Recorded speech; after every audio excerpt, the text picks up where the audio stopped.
আসসালামু আলাইকুম সুপ্রিয় দর্শক মণ্ডলী। আমি আজকে আপনাদেরকে এমন একটা জায়গায় নিয়ে এসেছি। এই জায়গায় পিছনে যে গাছটা দেখতে পাচ্ছেন, এটা হচ্ছে এক ধরনের ভুতুড়ে গাছ। এই গাছের হিস্টোরি অত্র এলাকার লোকজন সবাই জানে। আসলে এই গাছের ঘটনাটা কি? এই গাছের ঘটনাটা হচ্ছে, এই গাছের কোনো ডালপালা বা পাতা কেউ জ্বালানি হিসাবে ব্যবহার করতে পারে না। যদি কেউ জ্বালানি হিসেবে ব্যবহার করে, পরবর্তীতে দেখা যায় তাদের ফ্যামিলিতে হয়তো কোনো সমস্যা বা কোনো ধরনের জটিলতা শুরু হয়ে যায় তাদের ফ্যামিলিতে। সেই ক্ষেত্রে এই গাছের কোনো কিছুই ডালপালা পাতা জ্বালানি হিসেবে ইউজ করবে সেটা কেউ ইউজ করে না। যদি কেউ প্রয়োজনে আশপাশে এটা এটা হচ্ছে একটা সম্পূর্ণ জমির ভিতর। এখানে চতুর্পাশে ফসলাদি আছে, সবাই ফসল ফলায়।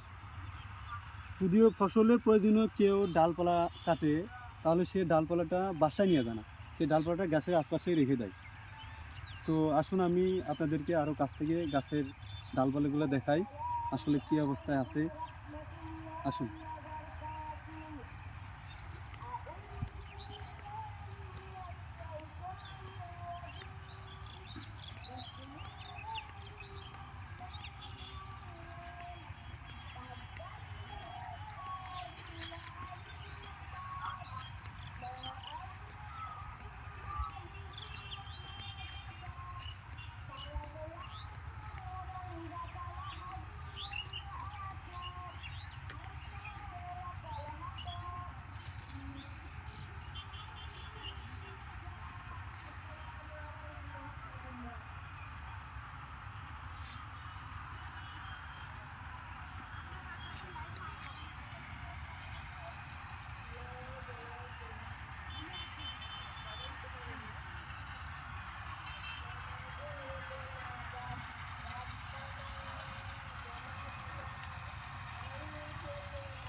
আসলে আমরা শহরে যারা থাকি, আসলে ভূত সম্পর্কে আমরা হয়তো অতটা, বর্তমান যারা প্রজন্ম আসতেছে তারা আসলে ভূত সম্পর্কে তারা খুবই এখন কম জানে। আদিম যুগের লোকেরা যারা ছিল তারা অনেকেই ভূতের গল্প, অনেকেই অনেক কিছু গল্প করে। সেগুলো কিন্তু বাস্তব এখন কেউ সেগুলো গল্প আর উঠে গেছে, কেউ আর করে না। কিন্তু এমন এমন জায়গা রয়েছে সেগুলো অনেক পুরনো আমলের। সেগুলো আসলেই ভূত বলতে কিছু যে আছে, সে ধরনের কিছু থাকে আর কি সেই জায়গায়। সেরকম ধরনের একটা জায়গা হলো এটা অনেক আগের, অনেক আগের। এই এলাকার, অত্র এলাকার একটা পুরনো একটা গাছ। এটা গাছের দেখলে একটা কেমন জানি শরীরের লোম শিহরিত হয়ে ওঠে, এ ধরনের একটা গাছ। আর গাছের আশপাশে দেখলেন তো গাছপালার যদি কাটা হয়, তাহলে এখানে সব গাছপালার ডালপালা রেখে যায়, কেউ বাসা নিয়ে যায় না। এটা কেউ জ্বালানি হিসেবে ইউজ করে না।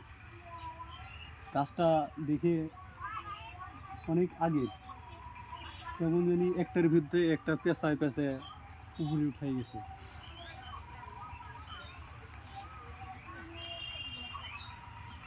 আসলে বলার কিছু নেই। মহান আল্লাহ তাআলা অনেক কিছুই নজির রেখে গেছেন। এখন ভূত বলতে কিছু আছে কি না আছে, মহান আল্লাহ তাআলা ভালো জানেন, না অন্য কোনো প্রাণী। আমরা সবাই ভূত হিসেবে সেটা ধরি।